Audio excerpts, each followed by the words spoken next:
There are plenty of executives who are confident and still fall flat in the boardroom. I have a client who is a finance exec at a life sciences company. She is a numbers wizard. She geeks out over numbers. She loves them. She loves her job. She loves what her company does. She's confident until she gets in the boardroom. That's normal. When you're presenting to a board, the stakes are higher, the time is more limited, the questions can be more challenging, there are big personalities. It can be intimidating. Here's the deal, the board needs clarity up front, not details.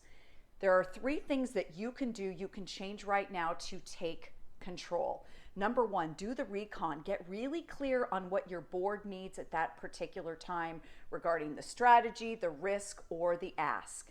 Once you know that, the second thing that you can do is make your recommendation or your ask out of the gate within the first minute of the presentation. The third thing you can do is get grounded and remember, you're the expert. If you weren't the expert, then you wouldn't be presenting to the board. You know your stuff. So reframe those last minute nerves or doubts into something positive. And remember, get that positive energy to remind yourself that you're nervous because you care and it's a good thing, and that you're going to stand on your ground and present your information with confidence. We are not looking to simply survive the boardroom anymore, people. We are looking to own it.